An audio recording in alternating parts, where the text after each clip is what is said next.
তো আমরা চিন্তা করলাম সব সমিতি মিলা যে একটা পয়লা বৈশাখ তো করতে হবে, খই মুড়ি বাতাসা এগুলো করি আর আপনারা দুপুরের লাঞ্চের করেন। মাঝখানে তো এত আয়োজন ভাবে কিন্তু হয়নি, একটা উৎসব মুখর পরিবেশ। হ্যাঁ, মনে হচ্ছে আজকে যে ঈদেরতে বড় কিছু হচ্ছে। আমাদের ব্যর্থতা এটা যে আমরা সিনিয়র শিল্পীদের আনতে পারি না। মিডিয়া আছে, বিভিন্ন লোকজন দাওয়াতি আছে, আসবে, শিল্পী নাই, এটা হলো।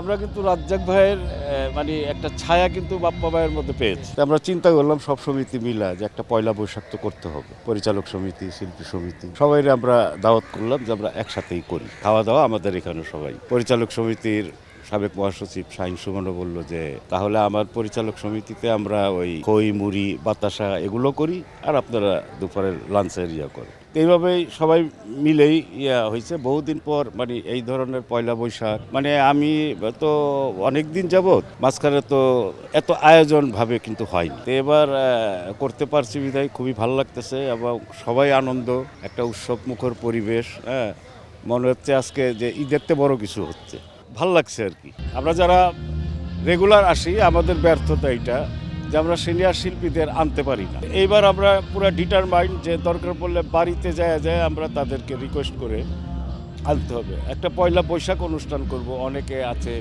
মিডিয়া আছে, বিভিন্ন লোকজন দাওয়াতি আছে, আসবে, শিল্পী নাই, এটা হলো।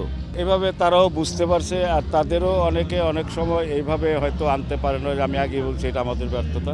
রাজ্জাক ভাই নাই কিন্তু বাপ্পা আঙ্কেল আসছে। আমরা কিন্তু রাজ্জাক ভাইয়ের মানে একটা ছায়া কিন্তু বাপ্পা ভাইয়ের মধ্যে পেয়েছি। তো এই যে জিনিসটা আনতে হবে তাদের। সিনিয়র অনেক শিল্পীরা আসছে এবং আইসা খুব তারা আনন্দ করছে, রুমের ভিতরে বসে আড্ডা মারছে সবাই। আমিন খান সাহেব আসছে, অমিত ভাই আসছে, আর অনেক শিল্পী হিরো হিরোইনরাও আসছে। আজকে পয়লা বৈশাখ, বাংলা নববর্ষের প্রথম দিন। আমরা সবাই চাই যে আজকে থেকে যেন পুরো বছরটা আমরা এভাবে আনন্দের সাথে কাজ কাম করে সবাই মিলিতভাবে আমরা চলতে পারি এবং সবাই ভালো থাকবে, এটাই আমাদের কাম্য।